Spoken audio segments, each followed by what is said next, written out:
శ్రీ గురుభ్యో నమ. అందరికీ వందనం.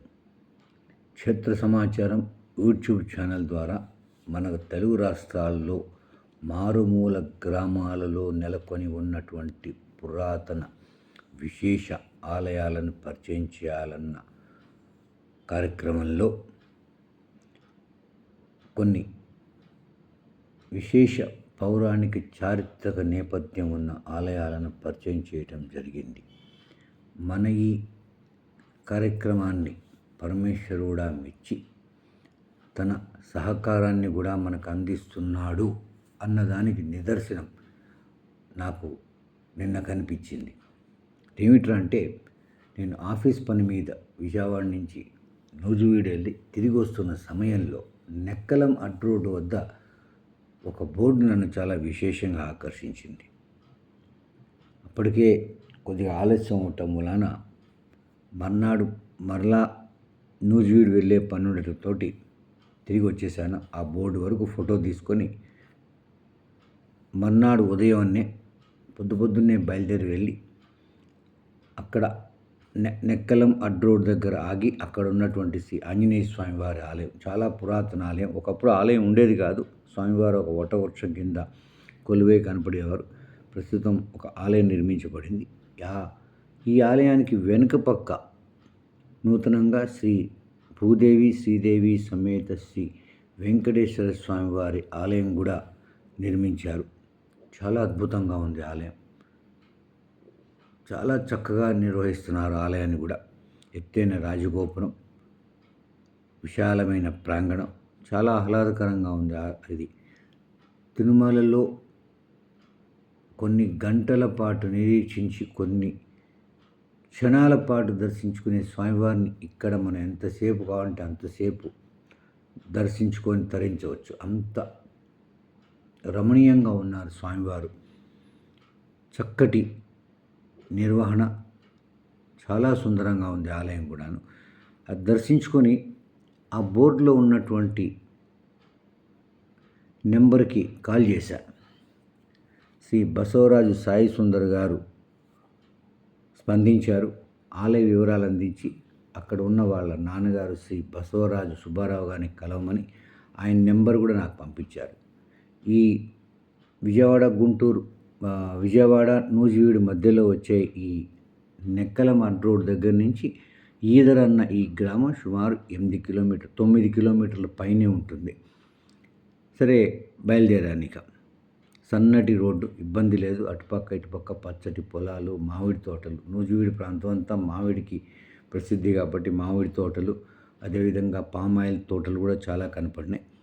ఈ విశేషం ఏంట్రా అంటే, ఈ ఆలయంలో ఇది 800 సంవత్సరాల క్రితం కాకతీయుల కాలంలో ఇక్కడ ఒక ఆలయం ఉండేది. ఆ ఆలయం కాలక్రమంలో శిథిలమైపోయి ఈ లింగం ఏమైందిరా అంటే ఒక పెద్ద వటవృక్షం కిందకి వెళ్ళిపోయింది. కొన్ని సంవత్సరాల క్రితం, అంటే 100-200 సంవత్సరాల క్రితం ఆ వటవృక్షం గాలికి ఒక పక్కకు ఒరిగినప్పుడు వేళ్లలో ఉన్నటువంటి, అంటే భూమిలో ఉన్నటువంటి లింగం వేళ్లతో పాటు పైకి వచ్చిందంట. అప్పటి నుంచి గ్రామస్తులు ఈ లింగానికి పర్వదినాల్లో, అంటే శివరాత్రి నాడు, నాగుల చవితి నాడు అలా వెళ్ళి పాలు పోసి పూజ చేయటం అట్లా జరుగుతూ వచ్చింది. ఎందుకంటే ఇక్కడ దగ్గరలో పక్కనే, అంటే ఈ లింగం ఉన్న చోటికి కొంచెం పక్కనే పెద్ద పాము పొట్ట ఉందిట. అక్కడికి నాగుల చవితి నాడు పాలు పోయటానికి వెళ్ళేవారు. అదేవిధంగా ఈ లింగాన్ని కూడా పూజిస్తుండేవాళ్ళంట. కానీ ఆ లింగం చాలా సంవత్సరాలు అట్లే ఉంది. గ్రామస్తులు ఈ లింగం ఎక్కడైతే బయటపడిందో ఆ స్థలం తాలూకు వారు శ్రీ సత్యనారాయణ గారు అన్నవారు కూడా కొంత ప్రయత్నం చేశారు ఆలయం నిర్మిద్దామని. కానీ పనులేం జరగలేదు. చివరికి ఈ గ్రామస్తులు శ్రీ బసవరాజు సుబ్బారావు గారు, ఆయన కుమారుడు శ్రీ బసవరాజు సాయి సుందర్ గారు ఒక సుముహూర్తంలో ఈ లింగాన్ని చూస్తాం, ఈ లింగానికి ఒక ఆలయం కట్టించాలన్న గొప్ప సంకల్పం వారి మనసులో కలగటం, అదంతా కూడా ఈశ్వర ప్రేరేపణే తప్ప మరొకటి కాదని సవినయంగా మనవి చేస్తున్నారు. వారు అలా వారి సొంత డబ్బులు, వివిధ మార్గాల ద్వారా వారికి లభించిన విరాళాలతోటి ఈ గొప్ప ఆలయాన్ని సుమారు 4 సంవత్సరాల క్రితం నిర్మించడం జరిగింది. ఈ లింగం మాత్రం పురావస్తు శాఖ వారి లెక్కల ప్రకారం, వారు చేసిన టెస్టుల ప్రకారం కూడా సుమారు 800 సంవత్సరాల నాటిదిగా తేలింది.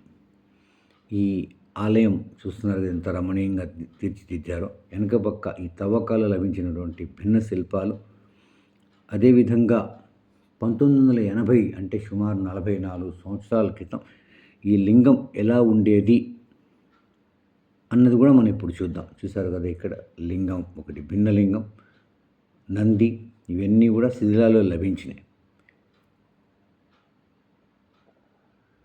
ఇక్కడ బసవరాజు గారి కుటుంబం మొత్తం లింగానికి పూజ చేస్తున్నారు. చూసారు కదా ఎలా ఉందో భూమిలోంచి బయటకు వచ్చి. ఈ లింగానికి ప్రస్తుతం ఈ భవ్య దివ్య ధామం ఒకటి నిర్మించడం జరిగింది శ్రీ బసవరాజు సుబ్బారావు గారి కుటుంబ సారథ్యంలో. శ్రీ బసవరాజు సాయి సుందర్ గారు మనతో ఉన్నారు. ఆయన ఆలయ పూర్తి విశేషాలు మనకు అందిస్తానికి సిద్ధంగా ఉన్నారు. 2019లో ఈ 2019-20 టైంలో, ఆ కరోనా టైంలో ఈదర వెళ్ళటం జరిగిందండి. అక్కడ యాక్చువల్లీ ఆ శివలింగాన్ని వాళ్ళు గ్రామస్తులు, ఆ పొలానికి సంబంధించిన బెక్కం సత్యనారాయణ వాళ్ళు అది తీసి బయట పెట్టేశారు. సో దాన్ని చూసి కొంచెం నేను, నా భార్య కొంచెం ఎమోషనల్ ఫీల్. అందరికీ ఇల్లు ఇచ్చే శివుడికి ఇల్లు లేదు ఏంటి అని ఒక చిన్న దీంతో మేమేమన్నామంటే వాళ్ళకి కొంత డబ్బులు ఇస్తాము, సో మెల్లిగా ఏదైనా చిన్న షెడ్ చిన్నదేదో ఏర్పాటు చేయండి, చిన్న వాయు ప్రతిష్టలా చేద్దామని చెప్పేసి అనుకుని ఏదో కొంత వాళ్ళు ఏదో స్టార్ట్ చేశారు. అలా ఇలా డబ్బులు అది కొంచెం అప్పుడప్పుడు ఇవ్వడం జరిగింది వాళ్ళకి. ఈ లోపల నేను కూడా బిజీ అయ్యి ఒక 5-6 నెలల పాటు నేను బిజీ అయ్యి దాన్ని మర్చిపోయాను. మర్చిపోయాక డిసెంబర్ 1వ తారీఖున నా కల్లో మన ఈదర ఆ మెయిన్ రోడ్ నుంచి లోపలికి వెళ్ళే ప్లేస్లో మోక్ష శివాలయానికి దారి అని ఒక యారో మార్క్ కనపడింది కల్లో, డిసెంబర్ 1వ తారీఖు. అప్పుడు నేను నాన్నగారిని అడగడం జరిగింది, ఇక్కడ ఉన్న గుడి మోక్ష శివాలయం ఏమైనా కడుతున్నారా ఏంటి అని. ఏం లేదు, అలాగే ఉంది, అదేం పెద్ద ఏం కట్టట్లేదు, ఎవరు అలాగే ఉండింది, అలాగే ఉంది అని చెప్పారు. ఈరోజు నేను చాగంటి కోటేశ్వరరావు గారిని కలిశాను. చాగంటి కోటేశ్వరరావు గారిని కలిసి ఆయన అడిగితే, అన్న మోక్ష శివాలయం ఎక్కడైనా ఉందా అసలు దేశంలో అని అడిగితే, ఆయన ఏమన్నారంటే అన్ని చోట్ల ముక్తేశ్వరం ఉంది, లేకపోతే కేదారేశ్వరం ఉంది, లేకపోతే ఇంకోటి ఉంది, మోక్షేశ్వరం ఎక్కడ చూడలేదు. ఐ థింక్ ఆయనంతటా ఆయనే పేరు పెట్టుకున్నట్టున్నాడు, మోక్షేశ్వరుడు అని చెప్పేసి.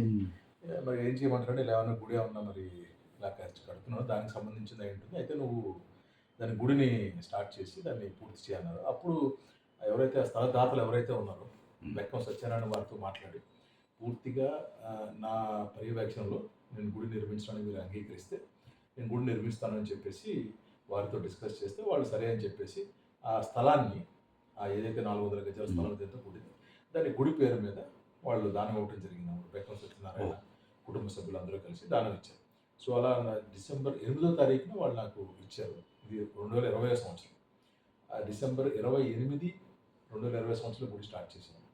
సో వితిన్ 6 months అంటే మే 24న మనం 2021లో ప్రతిష్ఠ చేసాం. యాక్చువల్లీ దీనంతా తీసిందంతా కూడా దర్భా హరిబాబు శాస్త్రి గారు అని తెనాలికి సంబంధించిన ఆయన. సో ఈ 6 నెలల పాటు నేనేం చేశానంటే ప్రతి దాంట్లో ఆగమ శాస్త్ర ప్రకారం చాగంటి కోజిరావు గారిని కలవటం, తర్వాత ఇక్కడ కప్పగంత సుబ్బరామ స్వామి గారితో లోకల్ మాట్లాడటం, ఆ తర్వాత మన అన్నదానం చిదంబర శాస్త్రి గారిని మాట్లాడటం, కోదాడ ఆయన చీరాల అన్నదానం చిదంబర శాస్త్రి గారు, అలాగే దర్భా హరిబాబు శాస్త్రి గారు, అలాగే తిరుపతికి సంబంధించిన ద ఏన్షియంట్ టెంపుల్ ఆర్కిటెక్చర్ అని వాళ్ళ కోర్సు ఉంది, 4-year కోర్సు. సో వారిని కూడా కన్సల్ట్ చేసి, అలాగే ఐవటూరి ప్రసాద్ గారు అని చెప్పేసి మన అన్నవరం దేవస్థానం స్థపతి, సో వారి డైరెక్షన్లో వారి యొక్క దీంతో డిజైన్తో మనం గుడి నిర్మాణం మొదలుపెట్టాం. ఇందులో ప్రతిదీ కూడా, ప్రతి ఇటుక కూడా పూర్తిగా నేను దాని శాస్త్ర ప్రకారం ఎలా ఉండాలో ఆగమ శాస్త్ర ప్రకారం ఆలయ నిర్మాణం ఎట్లా ఉండాలి ఎలా జరిగా అలాగే చేసాం. అది తిరుపతి తర్వాత దీన్ని యాక్చువల్లీ మేము ఆర్కియలాజికల్ డిపార్ట్మెంట్ వారితో కూడా కలిసి దాన్ని యాక్చువల్లీ కార్బన్ ఫుట్ ప్రింట్ అది తీయటం జరిగింది ఈ లింగానికి. సో వాళ్ళు చెప్పింది అంటే ఈ ఆర్కిటెక్చరు దీనికి సంబంధించి ఇది బేసికల్లీ 12వ శతాబ్దానికి చెందిన కాకతీయుల కాలం నాటి, ఎందుకంటే ఈ తిరువూరు ఇదంతా కూడా కాకతీయుల బడిలో ఉండేటప్పుడు, అందుకని కాకతీయుల కాలానికి సంబంధించినటువంటి ఆ నమూనా శివలింగం ఇది అని చెప్పేసి వాళ్ళు అది చెప్పడం జరిగింది. ఆ తర్వాత తిరుపతిలో కనుక్కుంటే, తిరుపతి మన ఆర్కిటెక్చర్ వాళ్ళని కనుక్కుంటే కనుక వాళ్ళు ఏం చెప్పారంటే, ఇది తరంగిణి శివలింగం అంటారు. దీని కిందేమో 4 ముఖాలు, మధ్యలో 8 ముఖాలు ఉన్నాయి, పైనేమో రుద్రుడు. దగ్గర దగ్గర 3 పానువట్టంతో సైతం మొత్తం. పానవట్టం బ్రేక్ అయిపోయింది. ఓకే. సో, పానవట్టం సో, మొత్తం ఇది 36 3 అడుగుల 6 అంగుళాల శివలింగం ఇది. మీకు దొరికినప్పుడు అది పానువట్టంతో సైతం ఉంది. పానవట్టం బ్రేక్ అయిపోయింది. బట్ పానవట్టం సహా ఉంది. సో, 3 అడుగుల 6 అంగుళాలు శివలింగం ఉంది. దాంట్లో కిందున్న 4 ముఖాలు చతుర్ముఖ బ్రహ్మ, ఓకే. మధ్యలో ఉన్న 8 ముఖాలు విష్ణువు, పైనున్న లింగమేమో రుద్రుడు, ఈ పానవట్టం శక్తి. సో ఇది 4 కలిసి ఉండే త్రిమూర్త్యాత్మక శివలింగం అని చెప్పేసి ఈ తిరుపతి వాళ్ళు దాన్ని తరంగణి శివలింగం అంటారు. అని చెప్పేసి వాళ్ళు చెప్పారు. ఈ కింద ఉన్న 4 ముఖాలు భూమిని తాకుతూ ఉంటాయి. బ్రహ్మ భూస్పర్శతో ఉన్నాయి కింద. ఆ తర్వాత 8 ముఖాలు పానవట్టం కవర్ అయిపోయింది. పైన రుద్రుడు కూడా మనకి కనపడతారు. దర్శనమిస్తూ ఇప్పుడు ఆ కింద భాగం అంతా దీంట్లో ఉంది, పానవట్టంలో ఉన్నాయి. విష్ణు పానవట్టంలో ఉన్నాడు. ఓకే. ఆ కింద ఉన్నటువంటి చతుర్ముఖాలు బ్రహ్మ భూమికి సంబంధించింది కాబట్టి భూమి తాకుతూ నవధాన్యాలు భూమి వేసి అక్కడ పెట్టి మనం అది చేస్తాం. భూస్పర్శ ఉండాలని పానువట్టం లోపల పెట్టేశారు. అంటే మొత్తం 3 అడుగుల లింగం ఇది. 3 అడుగులు 6 అంగుళాలు. చాలా పెద్ద లింగం. పైకైతే మనకు ఒక అడుగే కనపడుతుంది సుమారుగా. అంతే 13 అంగుళాలు కనపడుతుంది. 13 x 3 13 ఓకే ఓకే ఓకే. అలా ఇది లెక్కేశారు అన్నమాట. ఆ లెక్క ప్రకారం. సో దాన్ని యాక్చువల్లీ నేను వాయు ప్రతిష్ఠ చేద్దాం అనే ఇది ఉన్నప్పుడు పెద్దవాళ్ళు ఏం సజెస్ట్ చేసినట్టు ఇది వాయు ప్రతిష్ఠ చేసే శివలింగం కాదు, ఇది త్రిమూర్త్యాత్మక శివలింగం కాబట్టి దీన్ని మీరు ప్రాణ ప్రతిష్ఠ చేస్తేనే దీనికి ఆ స్థాన బలిని అది ఆ బలం ఉంటుందని చెప్పేసి ఇది వాళ్ళు చెప్పడంతో మేము ఏం చేసామంటే సరే పార్వతీ శివుడు ఉన్నాడు కదా అని ప్రాణ ప్రతిష్ఠ చేద్దాం అనుకున్నాం. ఆ తర్వాత శివుడు ఉన్నాడు కానీ పార్వతీదేవి వచ్చారు. ఈ పార్వతీదేవి కూడా ఏంటంటే స్టాండింగ్ పోస్చర్. ఇది మేము ఏంటంటే మన రామేశ్వరంలో ఉన్నటువంటిది, అలాగే మన కాళహస్తిలో ఉన్న జ్ఞాన ప్రసూనాంబ మోడల్లో ఇది నుంచున్న పార్వతీదేవి వారిని, అంటే కూర్చుని ఉంటే లేవడానికి టైం పడుతుంది, ఆవిడ అనుగ్రహించాలంటే నుంచుంటే త్వరగా వచ్చి భక్తుల కోరికలు నెరవేరుస్తుందని చెప్పేసి దాంతో మేము అక్కడ పార్వతీదేవిని స్టాండింగ్ పోస్చర్. శివుడు కన్నా తక్కువ ఉండాలి కాబట్టి అది 3 అడుగుల్లో మనం పార్వతీదేవి ప్రతిష్ఠించాం. ఆ తర్వాత సరే గణపతి సుబ్రహ్మణ్య స్వామి మనం బయట పడదాం అనుకున్నాం. ఈ లోపల సరే చిన్న దేవాలయంలో కట్టి పడదాం అనుకున్నాం. ఆ తర్వాత మనకి సుబ్రహ్మణ్య స్వామి వచ్చాడు, తర్వాత గణపతి వచ్చాడు.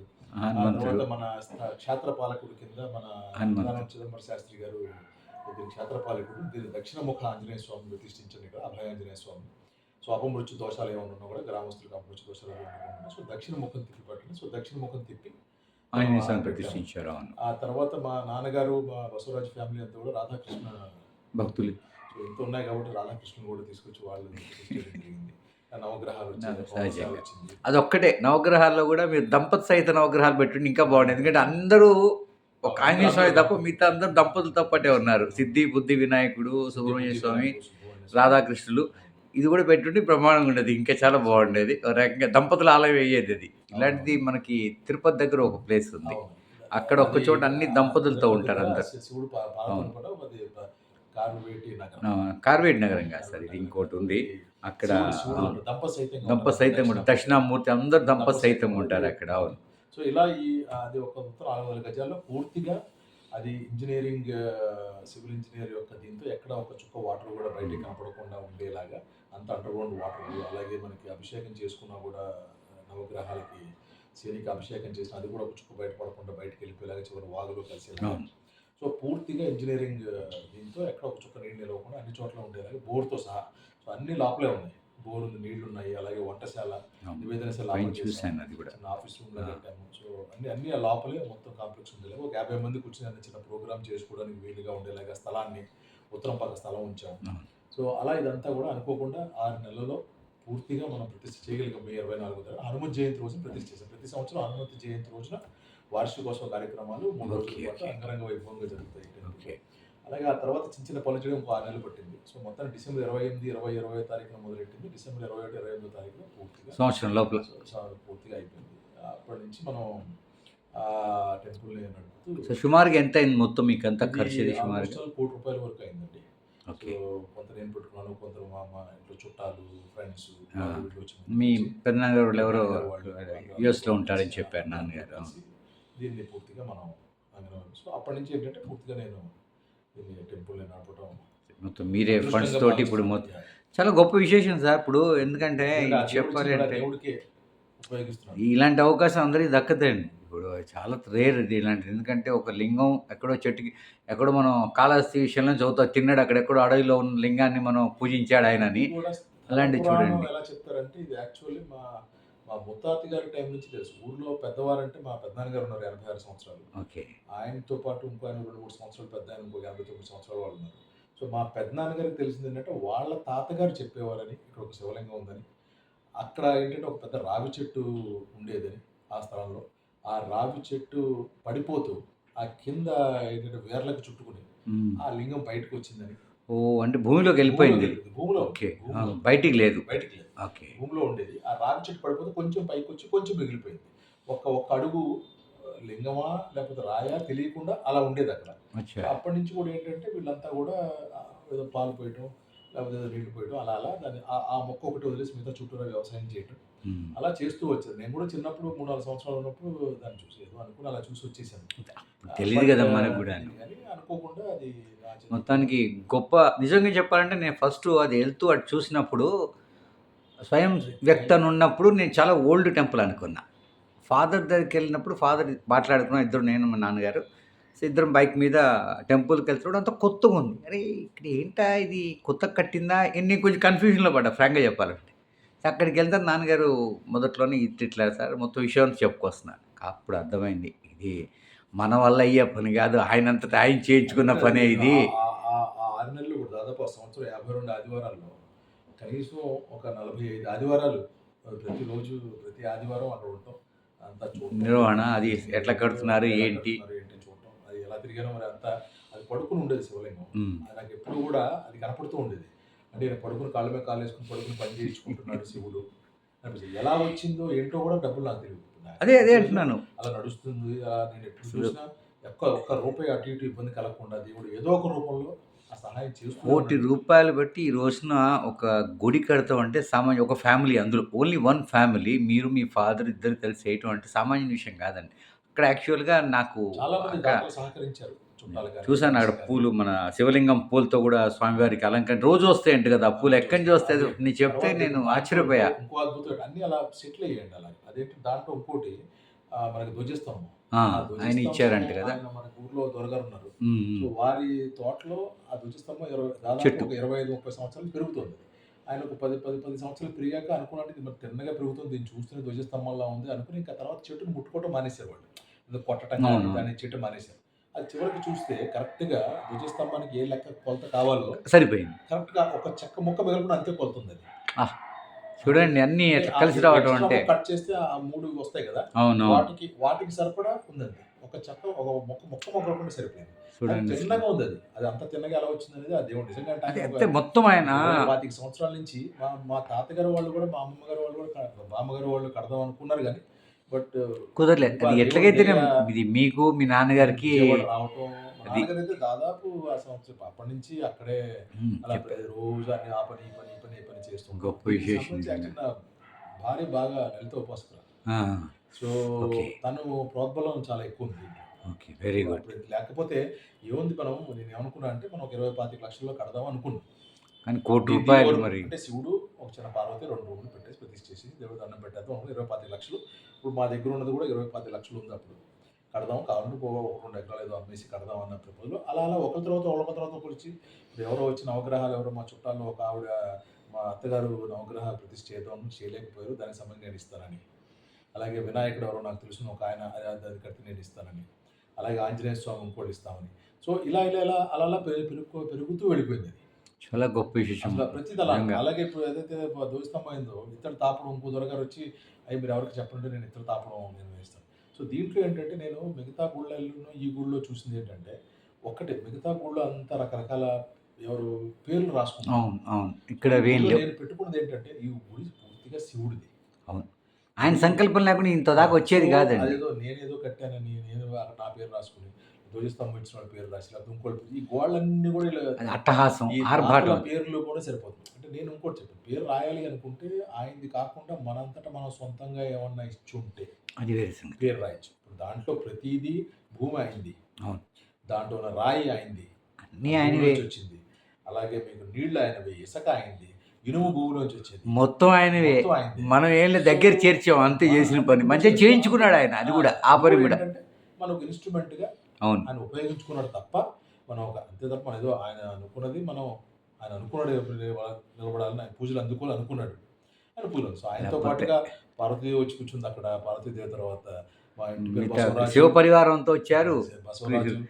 ఆంజనేయ స్వామి నంది రుద్రాంశ రూపంలో ఆంజనేయుడు, ఆ! పక్క రాధాకృష్ణుడు రాధాకృష్ణుడు. మరి జగద్గురువు రూపంలో ఆయన ఆయన ఉన్నారు. సో వచ్చారు. ఇదేంటంటే మా ఇంటి పేరు బసవరాజు అవ్వటం, శివభక్తులు అయి ఉండటం. శివభక్తులు ఉంది అన్ని సో కలిసి వచ్చినాయి. నందీశ్వరుడు రూపంలో ఆయన ముందు కూర్చున్నాను అనుకుంటూ ఉంటాను నేను. చాలా గొప్ప సేవ విశేషం చేయడం. సార్. ఎందుకంటే ఎందుకంటే ముందు యాక్చువల్లీ మీరు అబ్జర్వ్ చేస్తే ఆ ఏరియా మొత్తాన్ని ఈ ముందు ఒక వాగు ఉంది. అవును, కొంచెం ముందుకుంది. ఆ అవును, తర్వాత ఒక చెరువు ఉంది. ఆ. ఇవన్నీ చూస్తే పూర్వకాలం ఎప్పుడో ఇక్కడ పెద్ద మహా గుడి ఉండాలి. ఉండాలి. ఆ పైనుంచి కూడా కొట్టుకుపోయి ఉండాలి అది. ఆ ముందు వాగు, ఇంకా దగ్గరలో బ్రహ్మలింగం చెరువు అని ఒక లింగం అవును, చెరువు ఉంది. అది వెళ్ళానండి అక్కడికి కూడా నేను. అది 2వ శతాబ్దం నాటి లింగం పైన 3 సార్లు మార్చారు, కిందకి పైకి అంతా మార్చారు. అక్కడేంటంటే ఇంకో విశేషం ఏంటంటే నాకు మీ ఫాదర్ చూపించారు, గుడి వెనక పక్క కూడా భిన్నమైన నంది ఇవన్నీ ఉన్నాయి, విగ్రహాలు పాత తవ్వకాలు దొరికినాయంట కదా, అవన్నీ అక్కడ చూపించారు. అంటే ఖాయంగా ఇప్పుడు కాకతీయుల కాలంలో వాళ్ళు శివభక్తులు యాక్చువల్గా. మనకి ఈ కృష్ణానది పరివాహక ప్రాంతంలో ఆలయాలు చాలా వరకు వాళ్ళు కట్టినవే, మనకి ఎక్కడ పోయినా కూడా. సో కాకతీయులు వచ్చారంటే ఖాయంగా శివాలయం ఉండాలి అక్కడ. అది కాలక్రమంలో మీరు అన్నట్టు వరదలకో నీళ్లు పొంగో ఏదన్నా కానివ్వండి భూమిలోకి వెళ్ళిపోవటం చూస్తే చివరి అవును. డౌన్లో ఉంటుంది. సో మోస్ట్లీ ఎక్కడి నుంచో అది కొట్టుకురావడం జరిగి ఉంటుంది. చాలా గొప్ప విశేషం సార్. ఆయన ఆశీస్సులతో ఆయన నిర్మించుకున్న దేవాలయం ఇది. ఇది అంతే. మానవ నిర్మితం కాదు. అది అందుకే మనం స్వయంభూ అనాలా అని అన్నప్పుడు మనకి మీరు మన అన్నదానం చిదంబర శాస్త్రి గారు తర్వాత వీళ్ళేమంటే అది స్వయం వ్యక్తమైంది. అవును. సో అందుకే స్వయం భూమిలో ఉండి బయటకు వచ్చారు కదా ఆయన. ఆయన వచ్చాడు. అవును, బయట సో స్వయం వ్యక్త శ్రీ పార్వతీ సమేత ఇప్పుడు మోక్షేశ్వరుడు ఆయనే పేరు పెట్టుకున్నాడు. ఇప్పుడు ఆ గ్రామస్తులు ఏమనుకుంటే అమరలింగేశ్వర స్వామి అని అనుకున్నారు. ఎందుకంటే కాకతీయుల కాలం అంతా అమరలింగేశ్వరుడు అని అంటే సో అందుకని మోక్ష అమరలింగేశ్వర స్వామి దేవస్థానంగా అది చాలా థ్యాంక్స్ అండి. మంచి తప్పనిసరిగా అవుతుంది సార్, అనుమానం లేదు. ఎందుకంటే నేను ఇన్ని క్షేత్రాలు తిరిగి ఉన్నాను కదా, ఇక్కడ మాత్రం నాకు ఒక రకమైనటువంటి ఫీలింగ్ వచ్చింది. మొన్న నేను మీ ఊరు వెళ్ళినప్పుడు కూడా చాలా బాగా అనిపించింది నాకు. ఎందుకంటే అంత చిన్న పల్లెటూళ్ళలో అసలు ఈ మాదిరి ఒక ఆలయం కడతాం, అందులో అసలు స్వయం వ్యక్త లింగం అయిన తర్వాత బయటికి రావడం అనేది కూడా సామాన్య విషయం కాదు. దాన్ని మీరు ఇన్ని సంవత్సరాలు బట్టి మీ నాన్నగారు చెప్పిన దాని ప్రకారం ఆయన 75 సంవత్సరాలు చిన్నప్పటి నుంచి చూస్తున్నారు ఆయన. మీ మామగారు వాళ్ళంతా చూస్తాం. మరి చూడండి, 150 సంవత్సరాలు తెలుసు. అది ఆ మరి ఊర్లో మేము 200 సంవత్సరాల నుంచి ఉన్నాం. మరి ఇక అందరికి తెలిసే ఉంటుంది. మీ ఫ్యామిలీ మొత్తం చూస్తారు, దర్శనం చేసుకున్నారు. అప్పటి నుంచి ఉంటే ఆ సో స్వామి ఆ ఈశ్వర అనుగ్రహం మీ మీద ఉంది కాబట్టి జరిగింది. థ్యాంక్ యూ అండి, థ్యాంక్ యూ వెరీ మచ్. తాత ముత్తాతల కాలం నుండి పొలాల మధ్య ఉన్న శివలింగంతో తమ పరిచయం, అనుబంధం కలిగిన భావన, చేసిన ప్రయత్నం, చేపట్టిన కార్యక్రమంలో సఫలత, ఈశ్వరానుగ్రహంతో లభించిన ఆనందం అన్నింటినీ సవివరంగా తెలిపిన శ్రీ బసవరాజు సాయి సుందర్ గారికి కృతజ్ఞతలు తెలుపుకొని ఆలయ సందర్శనానికి వెళ్దాం. ఇంతకుముందు చెప్పినట్లుగా ఆలయానికి ఉన్న ఉత్తర ద్వారం నుండి ప్రాంగణంలోకి వెళ్ళాలా. ఉత్తర ద్వారం పైన భక్త మార్కండేయుడు చూడండి కనపడతాడు, శివలింగాన్ని గట్టిగా పట్టుకున్నాడు యమబాధ నుంచి తప్పించుకోవటానికి. ఇరుపక్కల మనకి నందీశ్వరులు కనపడతారు. చాలా చక్కగా ఉంది శిల్పం. ఇందులో కూడా శ్రీ మోక్ష అమరలింగేశ్వర స్వామి ఆలయానికి వెళ్ళే మార్గం పైన పెడతాం కూడా సమయోచితంగా అనిపిస్తుంది. ప్రాంగణంలోకి ఎదురుగా ఎత్తైన ధ్వజస్తంభం కనపడుతుంది. ఇది కూడా ఈ ఊరిలోనే ఒకరింట్లో పెరిగిన చెట్టు తాలూకు కాండంతో చేసిందిట. మన ఉద్దేశం సరైనప్పుడు మనం చేద్దామనుకున్న పని కూడా సక్రమమైంది అన్నప్పుడు ఇలా అనుకోకుండా అన్ని విషయాల్లోనూ కలిసి వస్తుంది. అందులో దేవాలయ నిర్మాణం, పరమేశ్వరుని కోవెల చూడండి ఎంత చక్కగా ఉందో ఆలయం. ఇంకా రంగులతో తీర్చిదిద్దితే ఇంకా దేదీప్యమానంగా దర్శనం అవుతుందని చెప్పేసి భావిస్తున్నాం. రకరకాల దేవీ దేవతల మూర్తులని పైన ముఖమండపంకి 4 పక్కల పెట్టున్నారు. చాలా బాగుంది. వీటికి ఇంకా రంగులు అది చేయించాల్సిన పనులు ఉన్నాయని చెప్తున్నారు. చూద్దాం ఎంత తొందరగా పూర్తయితే ఇంకా పూర్తిగా తీర్చిదిద్దబడ్డ ఆలయాన్ని సందర్శించే భాగ్యం మరొక్కసారి మనందరికీ కలుగుతుందని కూడా భావిస్తున్నాను నేను. ఇక మనం ముందుకు వెళ్తే ప్రదక్షిణా పదంలో మొట్టమొదట మనకు కనపడేది సిద్ధి బుద్ధి సమేత శ్రీ వినాయక స్వామి కొలువైనటువంటి ఉపాలయం. ఎక్కడ చూసినా కూడా మనకి వినాయకుడు ఒక్కడే కనపడతాడు. సిద్ధి బుద్ధులు అంటారు కానీ స్వామివారి పక్కన ఉన్న ఆలయాలు చాలా తక్కువని చెప్పాలి. ఇక్కడ మాత్రం గణపతి తన ఇరువురి భార్యలు అయినటువంటి సిద్ధి బుద్ధి దేవీలతోటి దర్శనమిస్తారు. చూడండి, చక్కటి అలంకరణ, చక్కటి శిల్పాలు, నిత్యపూజలు జరుగుతున్న దాఖలాలు స్పష్టంగా కనపడుతున్నాయి. ఇక ప్రధాన ఆలయానికి వెలుపల పక్క అక్కడే అంటే మన దక్షిణం వైపున తిరుమల తిరుపతి శ్రీ వెంకటేశ్వర స్వామి కొలువై ఉంటారు. ఇక సిద్ధి బుద్ధి దాటి కొంచెం ముందుకెళ్తే ఆలయ నైరుతి భాగంలో రాధాకృష్ణుల మందిరం కనపడుతుంది. చాలా అరుదైన విషయం ఇది. మనకి ఎక్కడ చూసినా కూడా రుక్మిణి సత్యభామ సమేత వేణుగోపాల స్వామి కనపడతారు, కానీ ఇక్కడ రాధా సమేత వేణుగోపాల స్వామి వారు కనపడతారు. చూడండి, అందుకే వీరిని రాధాకృష్ణులు అంటమే సమంజసం, వేణుగోపాల స్వామి అనేదానికన్నా కూడా. ఆ పక్కనే ఆది దంపతుల ఇంకో కుమారుడైనటువంటి శ్రీ సుబ్రహ్మణ్యేశ్వర స్వామి వారు తన ఇద్దరు సతీమణులైనటువంటి వల్లి దేవసేన సమేతులై మనకి దర్శనమిస్తారు. ముఖ్యంగా వివాహం కానివారు, సంతానం లేనివారు సుబ్రహ్మణ్య అంటే కుజదోషంతో ఇవి సంభవిస్తాయి కాబట్టి కుజగ్రహానికి అధిదేవత సుబ్రహ్మణ్యేశ్వర స్వామి కాబట్టి సుబ్రహ్మణ్య ఆరాధన ఎక్కువగా ఉంటుంది. సుబ్రహ్మణ్యేశ్వర స్వామి వారి కోవలికి ఎదురుగా ప్రధాన ఆలయానికి వెనుక పక్క శ్రీ అర్ధనారీశ్వర స్వామి దర్శనమిస్తారు. సహజంగా ఎక్కడైనా ఆలయంలో, శివాలయంలో ముఖ్యంగా వెనుక పక్క లింగోద్భవ మూర్తి కనపడతారు గర్భాలయంకి. కానీ ఇక్కడ మనకి ప్రత్యేకంగా అర్ధనారీ స్వరూపం కనపడతాం. అదేవిధంగా పైన ఉన్నటువంటి విమాన గోపురానికి పడమర దిశగా శ్రీ నారసింహస్వామి ఉండటం కూడా ప్రత్యేకంగా చెప్పుకోవాలి. ఇక్కడ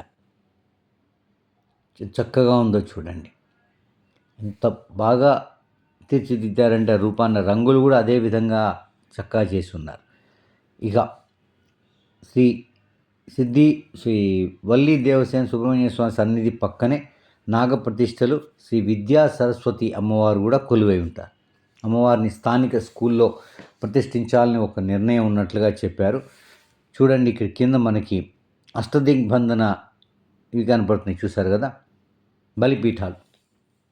ప్రస్తుతం నిర్మిస్తున్న కొత్త ఆలయాల్లో చాలా తక్కువగా ఉంటుంది. ఎందుకంటే లింగం ఏనాటి లింగమో కాబట్టి ఇక్కడ వీటికి అష్టదిగ్బంధనం కూడా చేసి ఉన్నారు. శ్రీ అభయాంజనేయ స్వామి వారు ఈయన దక్షిణాముఖంగా ఉంటారు. దక్షిణాముఖ ఆంజనేయ స్వామి సర్వకార్యాల్లో విజయం సాధించడానికి అపమృత్యు భయాన్ని తొలగించేవాడు. అదేవిధంగా భక్తులను అన్ని ఆపద నుంచి కాపాడేవారుగా ప్రసిద్ధి. అందుకే ఇక్కడ క్షేత్రపాలకుడు కూడా శ్రీ దక్షిణాముఖ అభయ ఆంజనేయ స్వామివారు. చక్కగా మకర తోరణం కింద స్వామివారు స్థానక భంగిమలో చక్కగా దర్శనమిస్తున్నారు. స్వామివారు సింధూర వర్ణ శోభితులు కాదు, ఇక్కడ అభయం ప్రసాదిస్తున్నారు భక్తులకు. అభయాంజనేయ స్వామివారి ఆలయానికి వెలుపల శ్రీ సీతారామలక్ష్మణ ఆంజనేయ స్వామివార్ల రూపాలను కూడా అక్కడ ఉంచారు. ఆ పక్కనే శివలింగం కూడా భక్తులు సందర్శించుకోవడానికి అవకాశం ఉంటే అభిషేకాలు చేసుకోవడానికి అన్నట్లుగా వెలుపల పక్కన పెట్టుంచారు. అక్కడి నుంచి మళ్ళీ మనం ఉత్తర ద్వారం నుంచి కొంచెం ముందుకు వస్తున్నప్పుడు గర్భాలయానికి వెలుపల ఉత్తర దిశగా శ్రీ మహాలక్ష్మి అమ్మవారు కొలువై ఉంటారు. సహజంగా శివాలయాలలో ఇది లక్ష్మీ దుర్గస్థానం. ఇక్కడ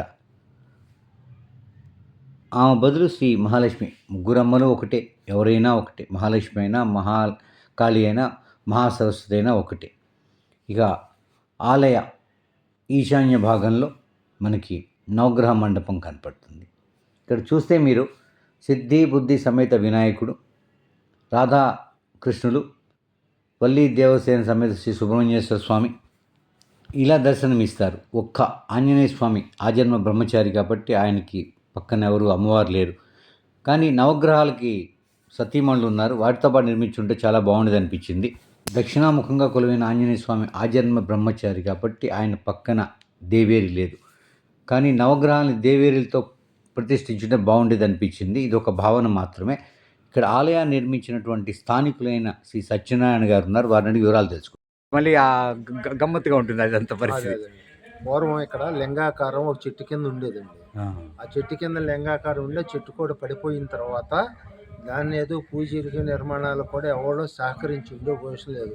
ఈ భూమి ఉన్న సొంత భూమి వాళ్ళే దాన్ని గుర్తించి లింగాకారం అనేది గుర్తించి ఏదో అడప శివరాత్రి అప్పుడు ఏదన్నా ఉన్నప్పుడు ఆ శివలింగాకారం పూజ చేసుకుంటా కాసేపు భజనలు చేసుకుంటా అట్లా కాలక్షేపం చేసుకుంటూ వచ్చారండి. కాలక్రమేణా దాన్ని ఏం చేశారంటే మనం కూడా ఇక్కడ గుడి కట్టాలి, నిర్మాణం చేయాలనేది ముందుకు వచ్చారండి. అప్పటికి ఊళ్ళో గుడి లేదు, ఊళ్ళో శివాలయం అంటూ లేదండి అసలు.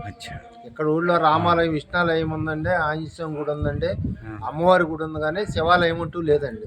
ఈ లింగాకారం ఎలా ఉండి వాళ్ళు చిన్న రేకుల్లాగేసి ఏదో ఈ స్థానికులు భూమి ఉన్న సొంత భూమిలోనే ఉంది కదా, ఆ చెట్టు కూడా పురాతన కాలంలో ఏదో పోయిందని చెప్పి పడిపోయిందండి లింగాకారం కూడా.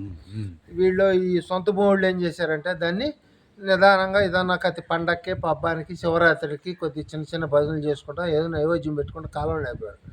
ఆ భగవంతుడి సంకల్పంతో వాళ్ళు కూడా చిన్న రేకులేసి మొదలేద్దామని ముందు గుడి మొదలేద్దామని స్టార్ట్ చేసేవాడిని.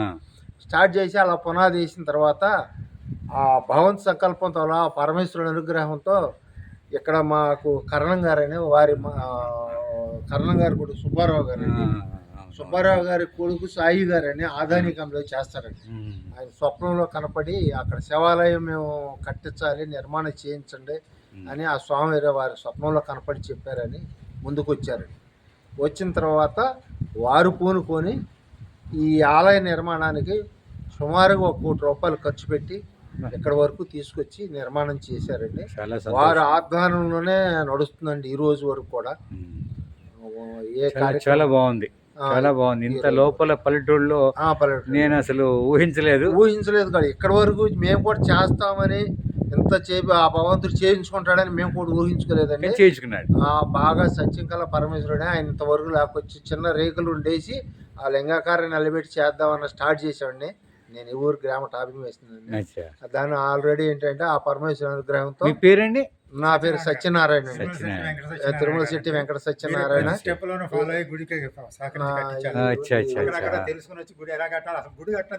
అవును, ఇల్లు కట్టే వాళ్ళకి సహజంగా దానికి స్థపతులు కదా చేసేది. అవును, ఈ గ్రామంలో ఆలయాలన్నీ నేను పునర్నిర్మాణం రామాలయం చేశానండి, లక్ష్మీనరసింహ గుడి చేశానండి, దానికి తోడు ఇక్కడ శివాలయం నిర్మాణం చేశానండి, వదనపల్లి రామాలయం కూడా చేయించామండి. అట్లా అన్ని నిర్మాణాల్లో పాల్గొన్నానండి. మంచి పని, చాలా సంతోషం అండి, చాలా మంచి విషయం చెప్పారు. దైవానుగ్రహం చేత అది నాకు కూడా కాదు, నేను చేశా కదా, దైవానుగ్రహమే. సంకల్పించి మనం మధ్యలో కర్తల కింద ఉంటాం అంతే, అంత మించి ఏం లేదు మనం చేసేది కూడా. చాలా సంతోషం. ఇక్కడ ఉన్న పరమేశ్వరుడు అనేవాడు చాలా సత్యంకల భగవంతుడు అనుకుంటామండి. ఆయన చేసిన అర్థమవుతుంది, ఎంత చూసిన తర్వాత ఖాయంగా అర్థమైంది. ఎన్నో సంవత్సరాల నాటి లింగానికి మళ్ళీ ఈ రూపం రావడం అంటే ఇది గొప్ప విశేషం కదా. కృష్ణదేవరాయల నాడు నిర్మించిన లింగాకారం అని గుర్తించారు కాకతీయ కాలంలో. ఆనాడు నిర్మించిన లింగాకారం అని ఇతర నిర్మాణాలు చేసుకుంటున్న తన చేత పరమేశ్వరుడు స్వయంగా తన దేవాలయాన్ని నిర్మింపజేసుకున్నారన్న ఆనందాన్ని అనేక విధాలుగా వ్యక్తం చేసినటువంటి శ్రీ సత్యనారాయణ గారికి కృతజ్ఞతలు తెలుపుకుందాం. కనపడుతున్న ధ్యాన శివుడు మనకి ముఖమండపానికి అనుబంధంగా ఉన్న 2 సన్నిధులకి మధ్యలో ఉంటారు. చూశారు కదా, ఎక్కడైనా దర్శనమిచ్చే శ్రీ నందీశ్వరుడు ఇక్కడ కూడా ఉన్నారు. చక్కటి రూపం, చాలా చక్కగా తీర్చిదిద్దారు. జీవం ఉట్టిపడేలాగా శ్రీ నందీశ్వరుడు ఉన్నాడు. ఎందుకంటే నందీశ్వరునికి ఉన్న ప్రాధాన్యత అద్వితీయమైనది. ఇంతని చెప్పలేం శివాలయాల్లో నందీశ్వరుని ప్రాధాన్యత.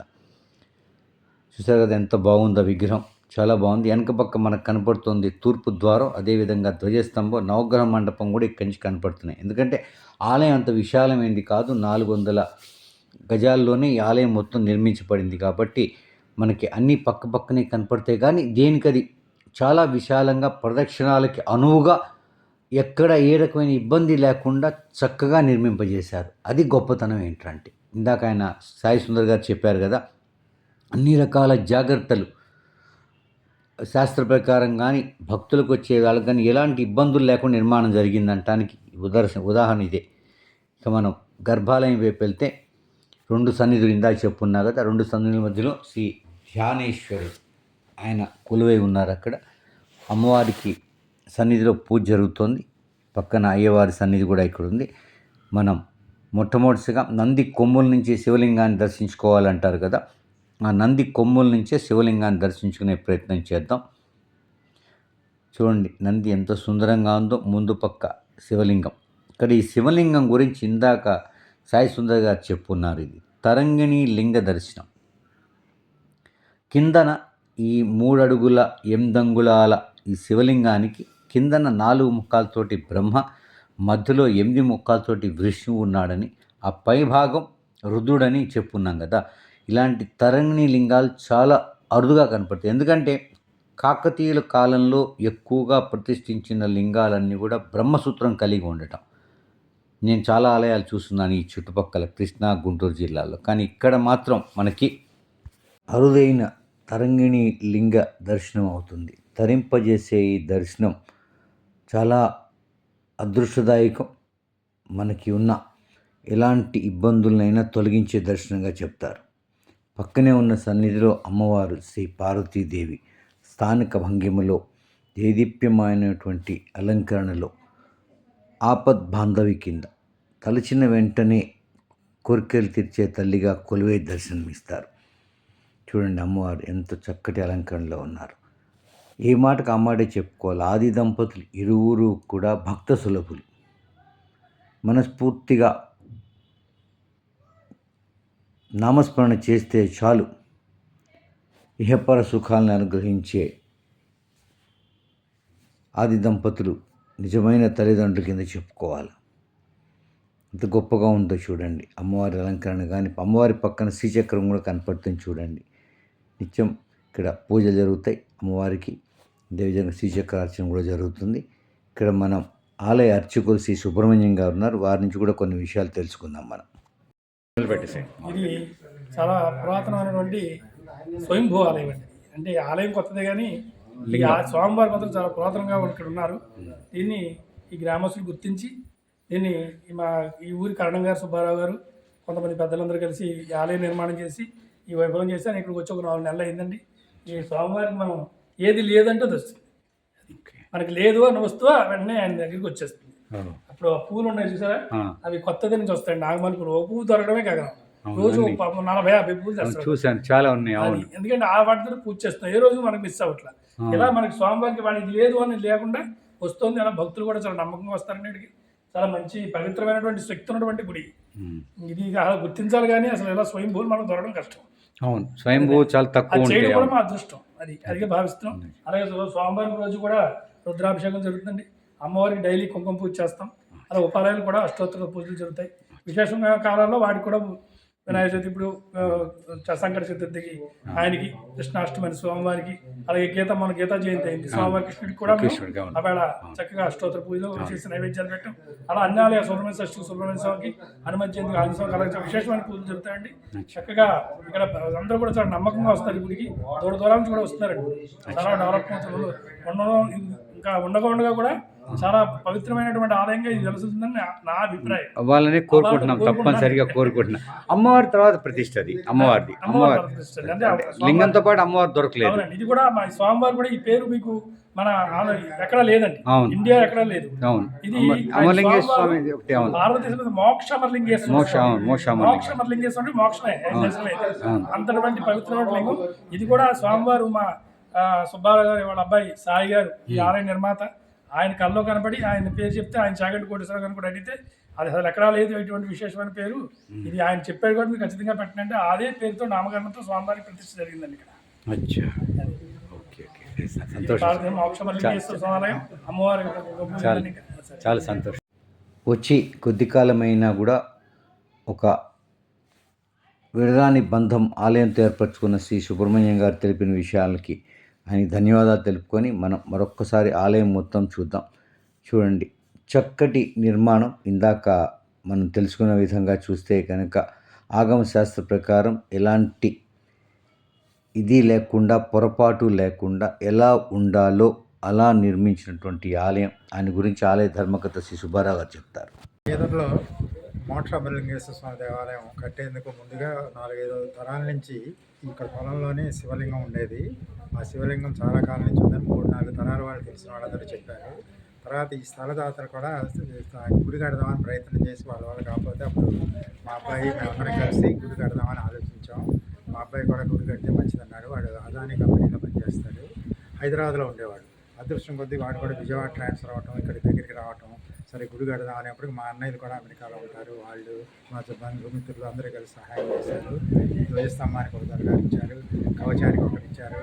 మీకు మళ్ళీ నేను నెంబర్ చూసండి, ఇప్పుడు వచ్చి చుట్టుపల్లి సుధగారు వచ్చి రాళ్ళు వేస్తాను పలకలన్నీ ఆవిడే ఇచ్చారు. అలా ఒక్కొక్కరు ఒక ఆయన బోరే ఇచ్చారండి. అలా ఒక్కొక్కటి సమకూడిన ఆయన మొత్తానికి సుమారు 90 లక్షల వరకు ఖర్చు పెట్టి ఈ గుడి కట్టగలిగామంటే దానికి ఎక్కువ డొనేషన్లు బంధుమిత్రుల్లోనూ మా అమెరికా అన్నయ్య సుమారు 40 లక్షలు సహాయం ఇచ్చారండి వాళ్ళ ఫ్రెండ్స్ ద్వారా. అలా గుడి కట్టగలిగామండి. ఈనాటి దివ్య వైభవంగా జరుగుతుందండి. కార్తీక మాసంలో చాలా జనం అది బాగా వస్తారు. శివరాత్రి కూడా బాగా జరుగుతాయండి. వీలైనంత వరకు పెద్ద పెద్ద వాళ్ళందరినీ తీసుకొచ్చి ఇక్కడ ఉత్సవాలు అవి కూడా చేద్దామని మాకు సంకల్పం ఉంది. ఒకసారి గంగాధర్ గారిని తీసుకొచ్చి భగవద్గీత ఉపన్యాసం కూడా ఇక్కడ ఇచ్చామండి. ప్రతిష్ఠ కూడా 3 రోజులు చేసామండి. 2022లో మేలో ప్రతిష్ఠ చేసామండి. అన్ని గుళ్ళు ఉపాలయాలు కూడా కట్టామండి. సిద్ధి బుద్ధి వినాయకుడు, రాధాకృష్ణుడు, అలాగే వల్లీదేవ సుబ్రహ్మణ్యేశ్వరుడు, దక్షిణ కాళసిద్ధి ఆంజనేయ స్వామి వారు అలా కట్టామండి. నవగ్రహాలు, యాగశాల ఇవన్నీ కూడా ఉన్నాయండి. ఆ పార్వతి అమ్మవారిని కూడా ప్రతిష్ఠ చేసామండి. అమ్మవారి ఇక్కడ నుంచుని ఉంటుందండి. జనరల్గా అమ్మవారు అందరూ ఎక్కడైనా కూర్చుని ఉంటారు. రామేశ్వరంలో పర్వతవర్ధని అమ్మవారు నుంచుని ఉంటారు. కాళహస్తిలో జ్ఞానపరచుని అమ్మవారు నుంచుని ఉంటారు.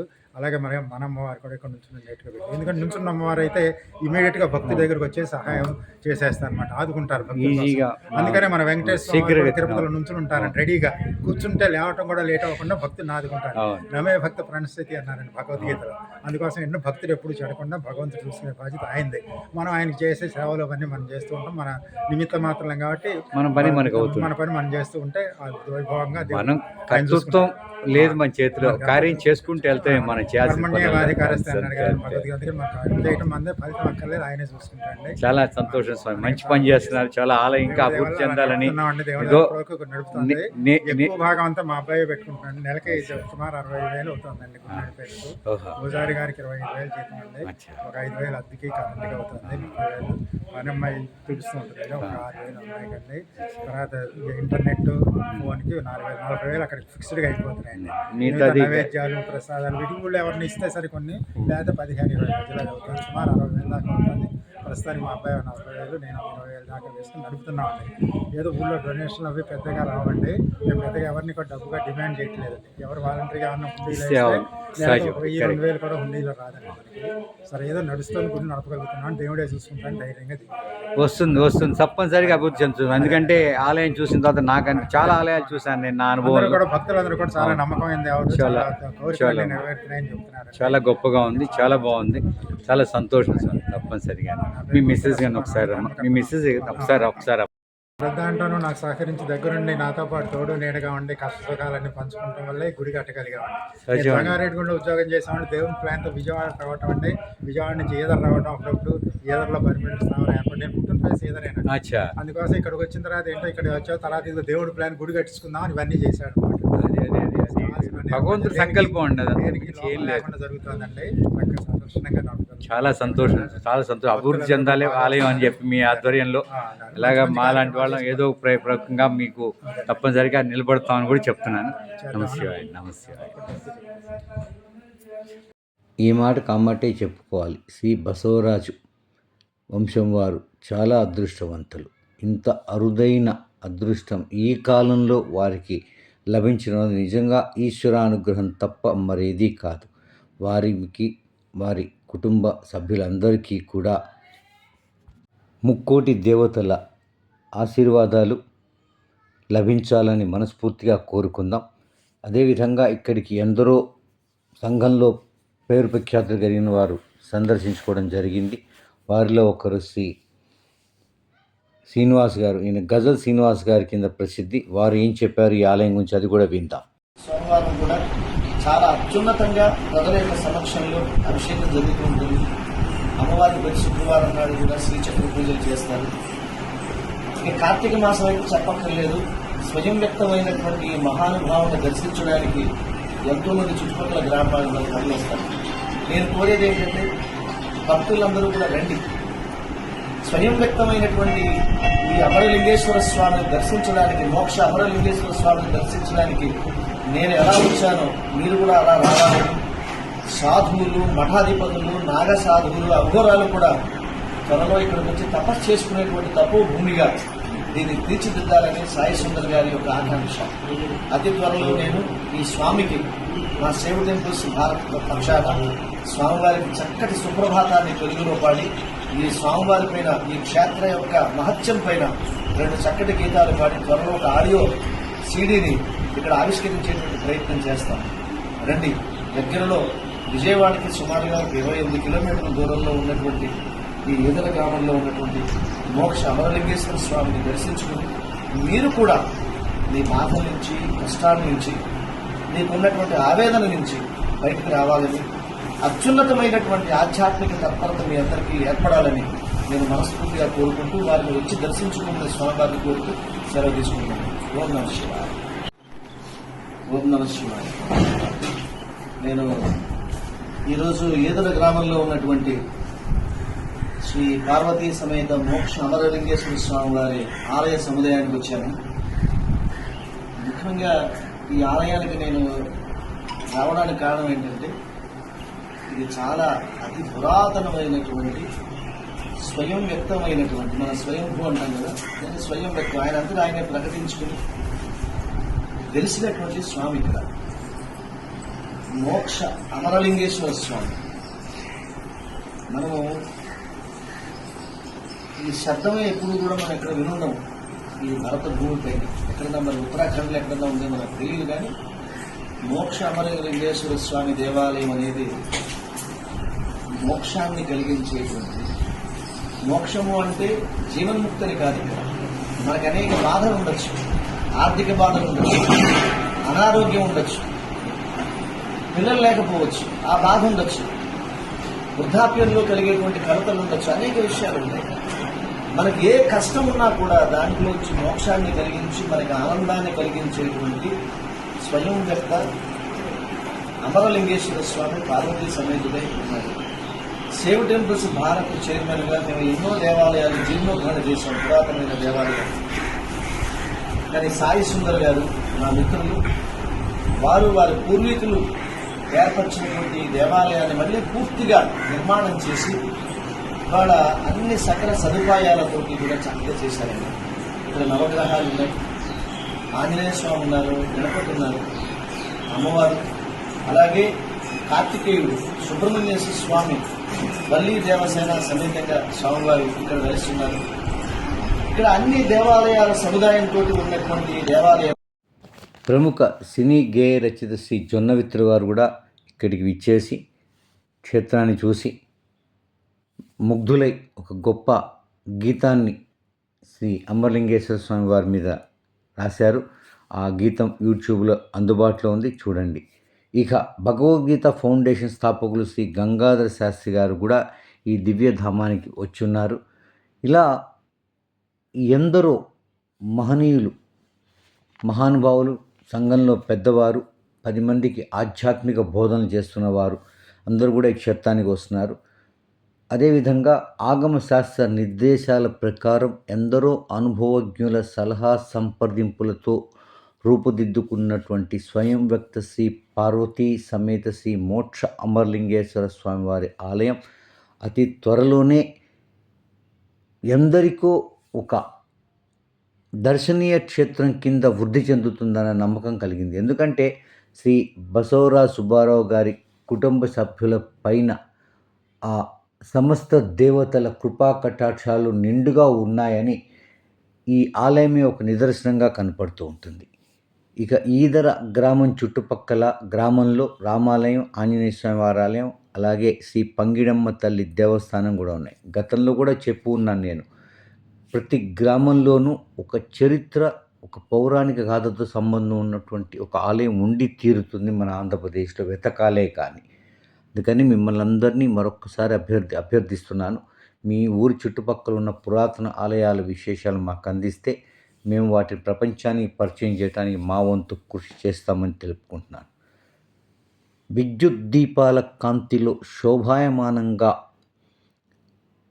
కనిపిస్తున్న స్వయం వ్యక్త శ్రీ పార్వతీ సమేత శ్రీ మోక్ష అమరలింగేశ్వర స్వామి వారి ఆలయం అతి త్వరలోనే ఆధ్యాత్మిక పురోగతి కోరుకునే వారికి సరైన మార్గదర్శకత్వం, అంటే వారు ఏ మార్గంలో వెళ్తే వారు కోరుకున్న ఆధ్యాత్మిక పురోగతి లభిస్తుందో అన్న నిర్దేశం చేయగల ఒక దివ్య ధామం కింద, దివ్య క్షేత్రం కింద రూపుదిద్దుకుంటుందని చెప్పగలను. ఇక ఇందాక కోరుకున్నట్లుగా మరొకసారి కోరుతున్నాను. ఈ గ్రామాల్లో ఉన్న ఆలయాలు పరిచయం చేయడం ముఖ్య ఉద్దేశం ఏంటంటే, చూసిన వారిలో కొంతమంది అయినా ఆ క్షేత్రానికి వెళ్ళి ఆలయాన్ని సందర్శిస్తారు అన్న ఒక ఆశతోటి. కొందరైనా కుదిరిన వాళ్ళు ఆలయానికి వెళ్ళి చూడండి, మీకే తెలుస్తుంది ఆలయంలో ఉన్న గొప్పతనం. తప్పనిసరిగా దర్శించుకోవడానికి ప్రయత్నం చేయండి. మన ఆలయాల అభివృద్ధికి మనమే పాటుపడదాం.